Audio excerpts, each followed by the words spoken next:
46장 우리 8절 말씀부터 27절 말씀까지 같이 보시겠습니다. 창세기 46장 8절부터 27절 말씀까지입니다. 애굽에 내려간 야곱의 70인 가족, 그 지파별로 가족들의 이름이 기록되어 있는데 우리 8절부터 27절까지 우리 한 절씩 같이 교독하시겠습니다. 애굽으로 내려간 이스라엘 가족의 이름이 이러하니 야곱과 그 아들들 곧 야곱의 맏아들 르우벤과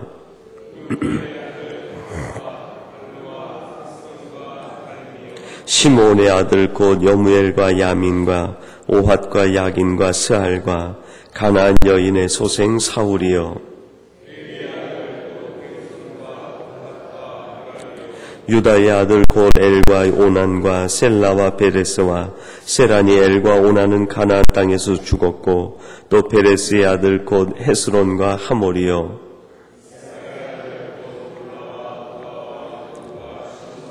스불론의 아들 곧 세렛과 엘론과 얄르엘이니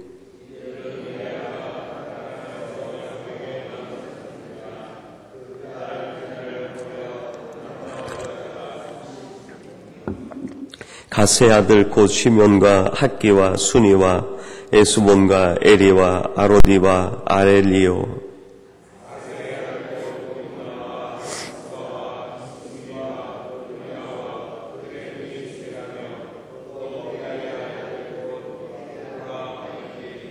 이들은 라반이 그 딸 레아에게 준 실바가 야곱에게 낳은 자손들이라 합 16명이요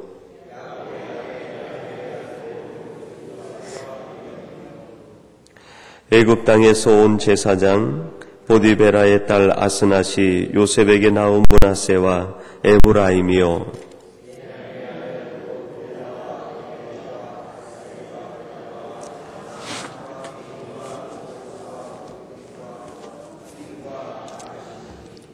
이들은 라헬이 야곱에게 낳은 자손이라 합 14명이요 납달리 아들 곧 아스엘과 구니와 에셀과 실렘이라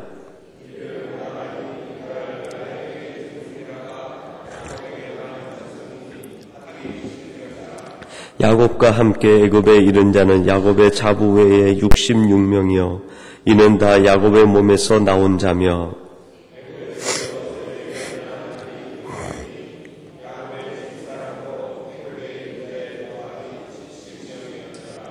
아멘. 오늘 말씀에는 그 애굽 땅에 내려간 야곱의 그 자손들 12아들의 지파와 자손별로 해서 모두 합이 70명이다 그렇게 성경은 보고를 하고 있습니다.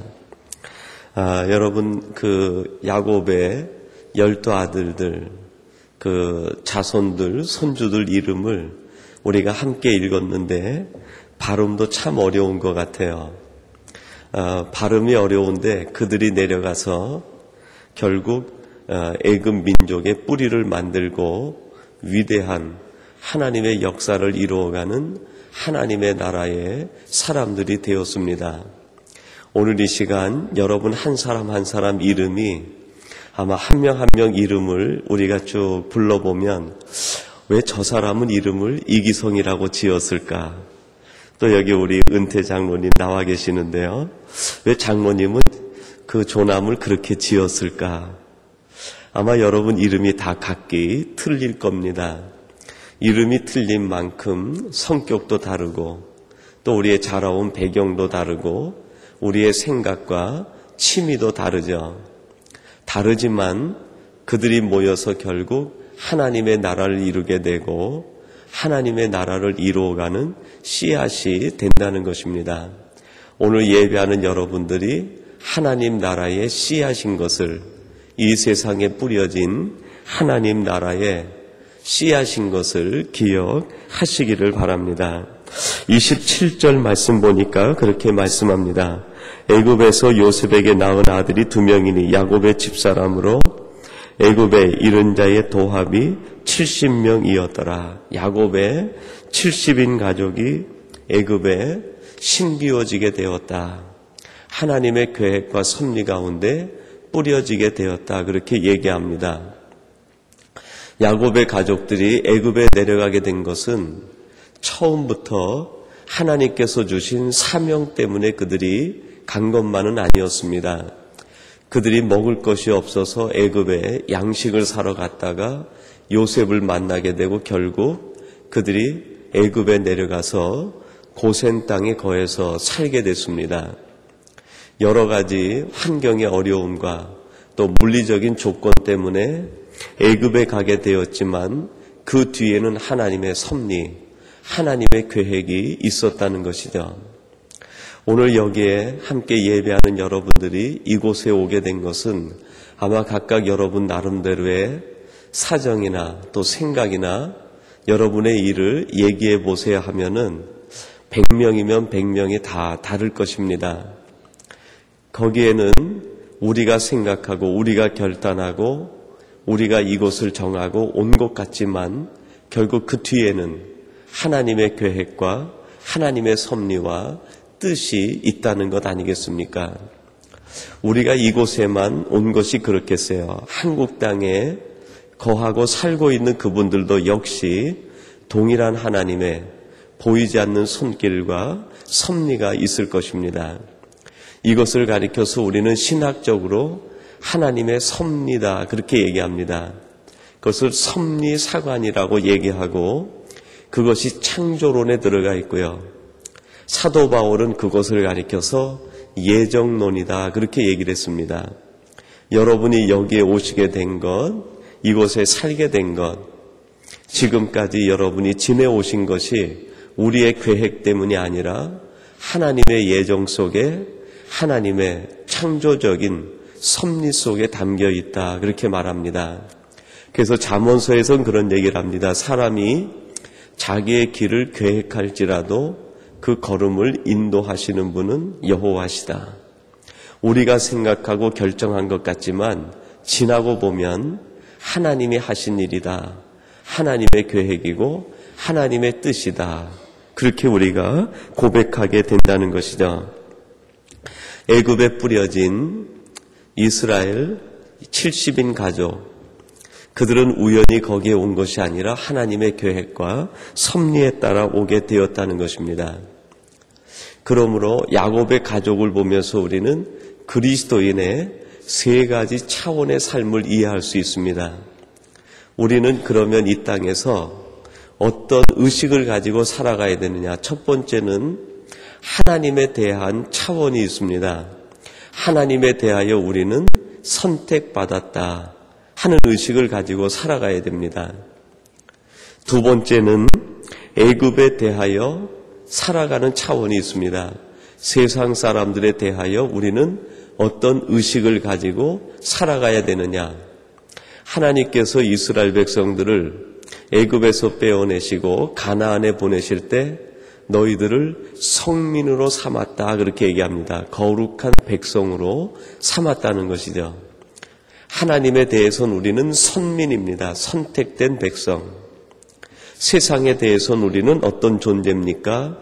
구별된 사람들, 성민이다. 거룩한 백성이다. 그 다음에 마지막 세 번째 차원인데요. 우리 자신이기도 하고 또 이스라엘 민족에 대해서 신앙 공동체에 대한 우리의 삶의 차원이 있는데 그것은 무엇입니까? 믿음으로 사는 것이죠. 하나님에 대하여는 선민의 차원이 있고 세상에 대해서는 성민, 구별된 사람들, 거룩한 백성의 차원이 있습니다.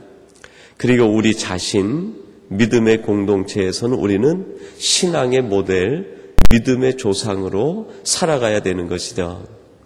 오늘 애굽에 내려온 70인 가족이 바로 이 세 가지 차원의 삶을 살아내야만 한 사람들이었습니다. 그들은 하나님에 의해서 선택된 야곱의 70인 가족이었습니다. 애굽 땅에서는 고센 땅에 살아야 될 구별된 거룩한 백성이었습니다.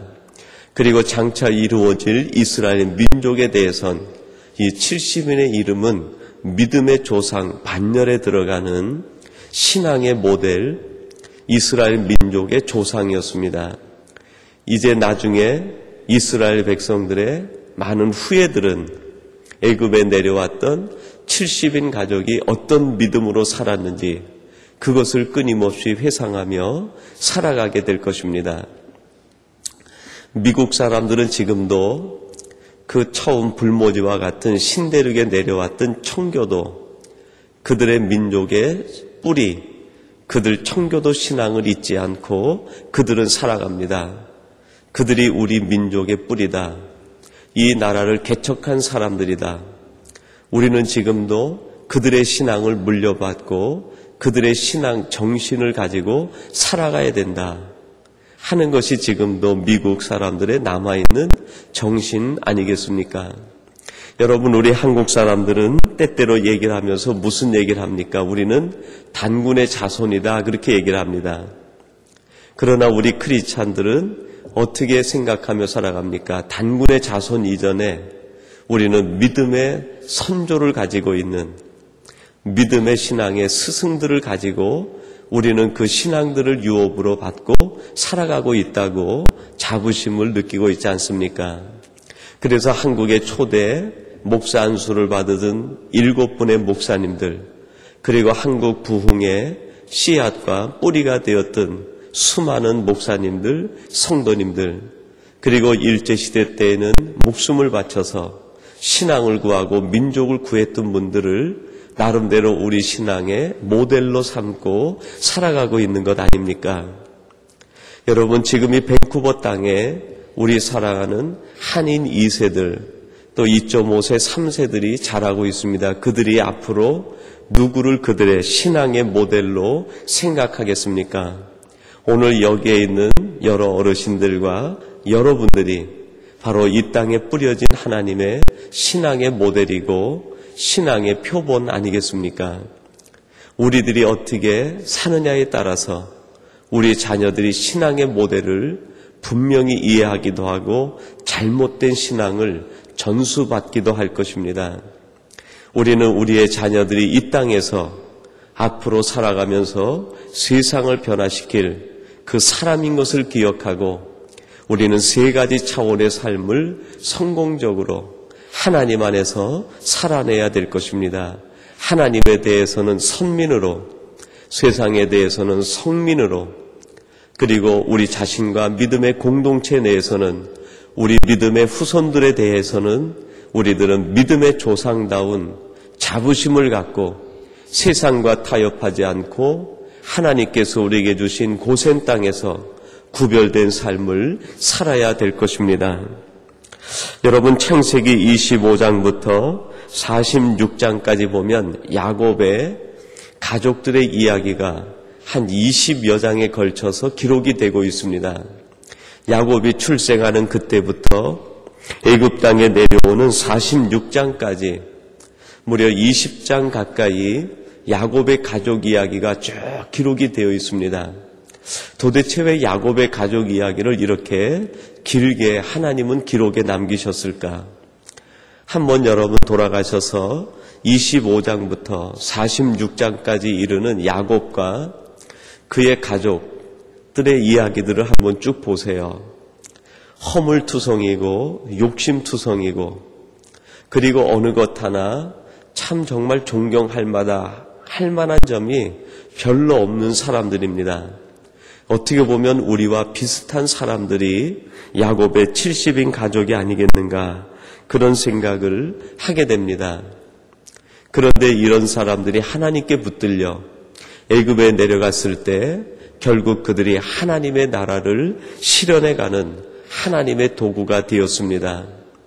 때때로 우리들에게도 단점들이 보이고 우리에게도 약점이 보이고 우리에게도 허물과 실수가 있습니다.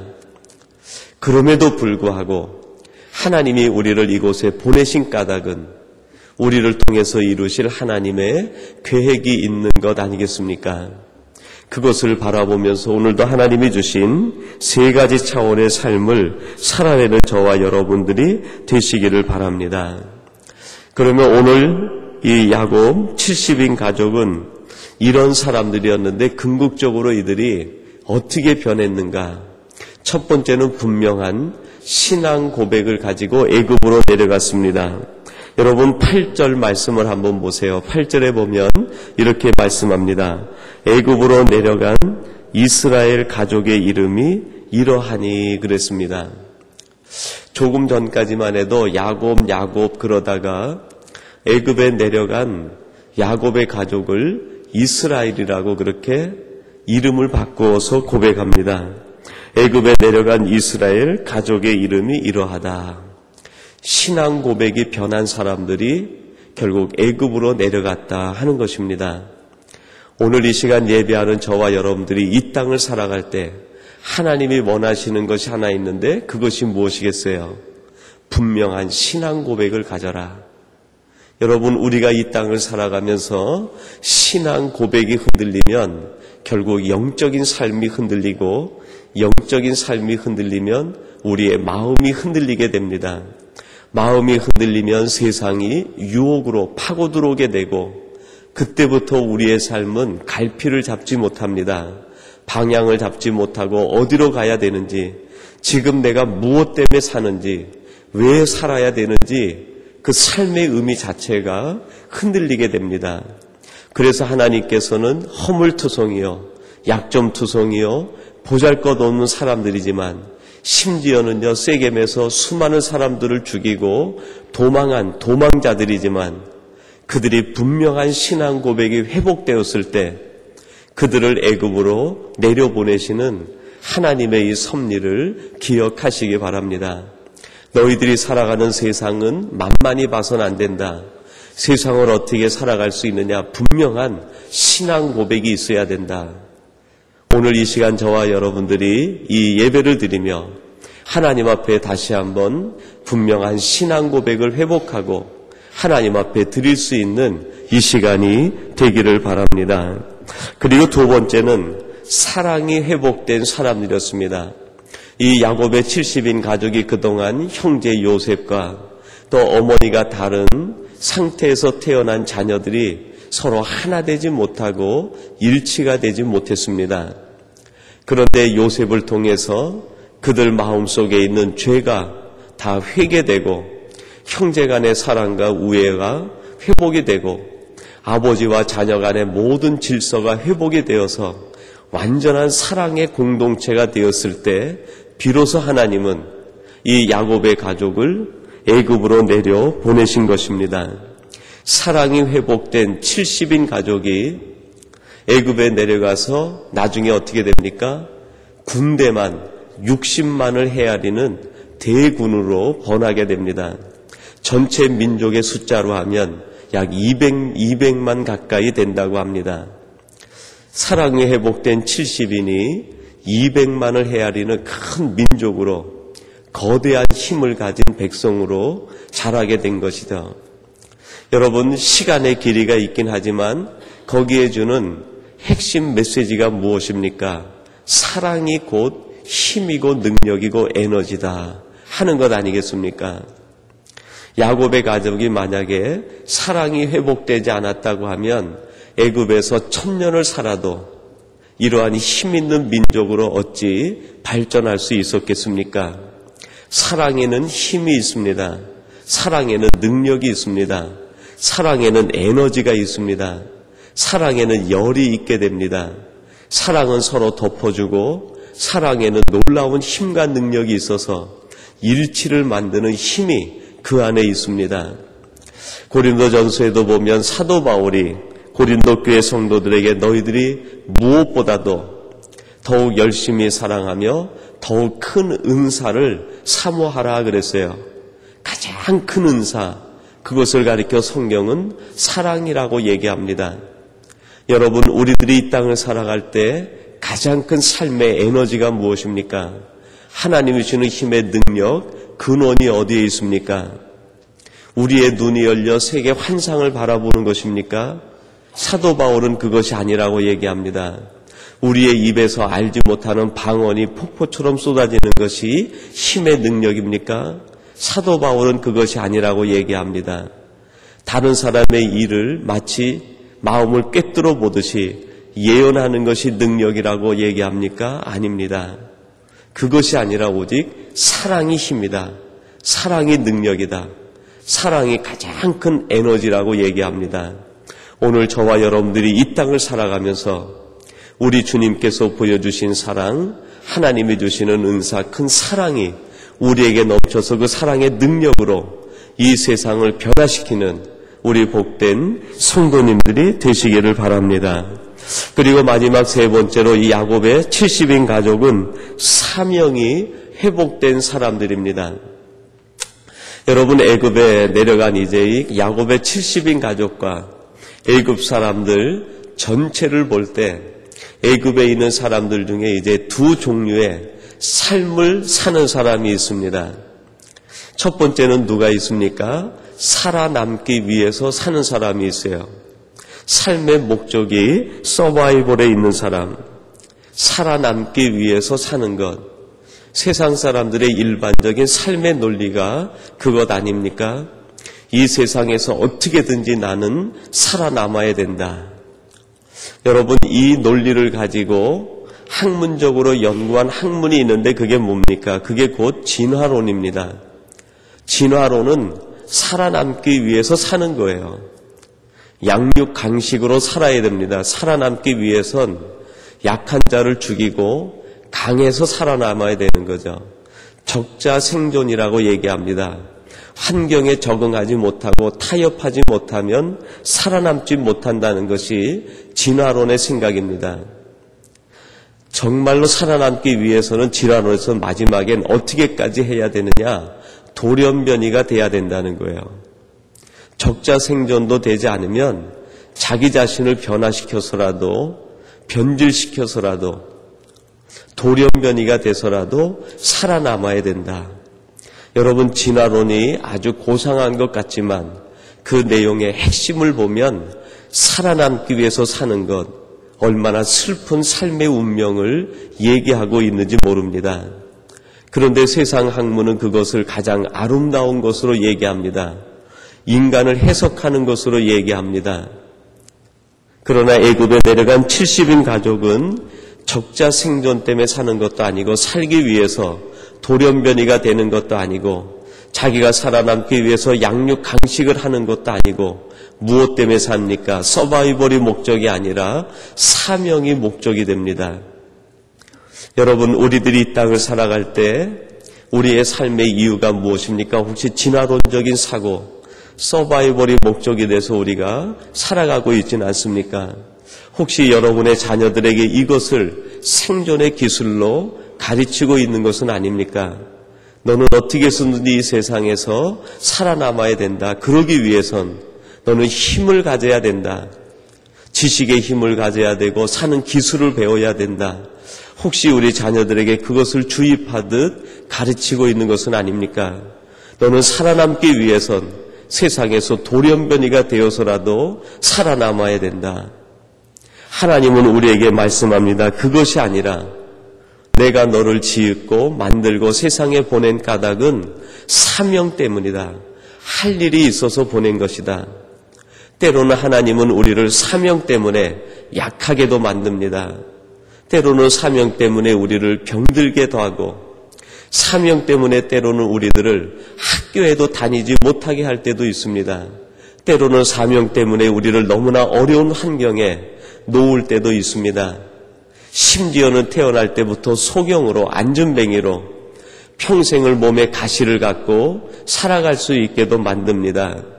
여러분, 그것 때문에 너무나 마음 쓰지 마세요. 그 속에 사명이 있습니다. 하나님께서 왜 우리를 여기에 보내셨는지, 내가 왜 살아가야 되는지 그 이유를 알면 우리의 삶의 목적은 서바이벌이 아니라 사명이 될 것입니다. 그리고 이 사명을 알게 되면 그때부터 우리는 행복해집니다. 그때부터 우리는 감사할 수 있습니다. 사명이 무엇인지 알며 그때부터 우리는 너무나 정말 감격에 겨워서 너무나 기뻐서 세상이 너무나 하나님께서 하실 일로 가득 찬 것이 눈에 띄게 될 것입니다. 그것이 삶의 이유가 되어 살아갈 때 여러분 자녀들은 비로소 보이지 않는 세계를 보게 될 것입니다. 이 눈에 보이는 세상이 아니라 하나님이 꿈꾸는 세상을 보게 될 것입니다. 여러분도 사명에 눈뜨게 되면 하나님이 원하시는 세상이 보이고 하나님이 보고 싶어하는 그것이 우리 눈에 띄게 될 것입니다. 그것을 보고 사는 사람과 그것을 보지 못하는 사람과 여러분 얼마나 큰 행복의 차이가 있겠습니까? 감사의 차이가 있겠습니까? 삶의 이유의 차이가 있겠습니까?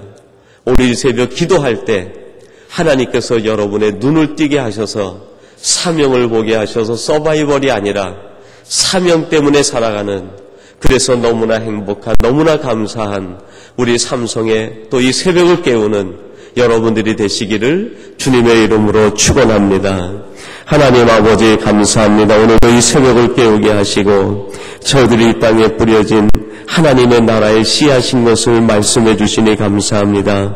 야곱의 70인 가족들이 세상적인 조건으로는 너무나 허물투성이요 자랑할 것이 없고 약점투성이었지만 하나님은 그들을 변화시켜 주시어서 분명한 신앙 고백과 사랑이 회복되게 하셔서 세상에 사는 이유가 무엇인지 알게 하셔서 애국으로 보내주신 것을 저희들이 깨닫습니다. 하나님, 저희들 약하고 실수가 많고 부족함이 많지만 하나님에 대한 분명한 신앙 고백을 갖게 해 주옵소서. 내 안에 사랑이 회복되어져 사랑의 능력으로 이 땅을 살아가게 도와 주시옵소서. 우리가 살아가는 삶의 이유가 서바이벌이 아니라 사명 때문인 것을 알게 해 주시옵소서. 사명의 눈뜬자가 되게 하여 사명으로 세상을 보게 하시고 사명으로 우리의 삶을 돌아보게 하시며 사명으로 우리의 가정을 세워가게 하시고 사명으로 우리의 자녀들을 키울 수 있도록 우리의 삶이 열리게 해 주옵소서. 특별히 우리들이 이 땅을 살아가는 믿음의 조상의 삶의 회복이 이루어지게 도와주옵소서. 하나님, 저희들이 살아가는 삶이 단순히의 삶으로 끝나는 것이 아니라 이 땅에서 자라가고 있는 또 태어날 수많은 믿음의 후세들의 신앙의 모델이 된다는 것을 기억하게 하셔서 우리 모든 삼성의 가족들과 이 새벽을 깨우시는 모든 성도님들이 이 땅에 심기어진 신앙의 모델이 되게 하시고 믿음의 조상이 되게 하여 주시옵소서. 오늘도 하나님 앞에 겸손히 무릎 꿇고 기도할 때마다 우리 사랑하는 성도들의 기도가 하나님 보좌에 상달되어지게 하시고 하늘문을 여는 기도가 되게 해 주옵소서. 그러하여 하나님 두 손 높이 드시고 사랑하는 성도님들 한 사람 한 사람 친히 머리 안수하여 주시사 하늘 복을 내리시며 이 땅에 기름진 복으로 충만케 하여 주시옵소서. 우리 안에 은사가 넘치게 하시되 사랑의 은사가 넘쳐 사랑의 능력으로 살아가는 복된 성도들이 되게 하여 주시옵소서. 예수님의 이름으로 기도하옵나이다. 아멘.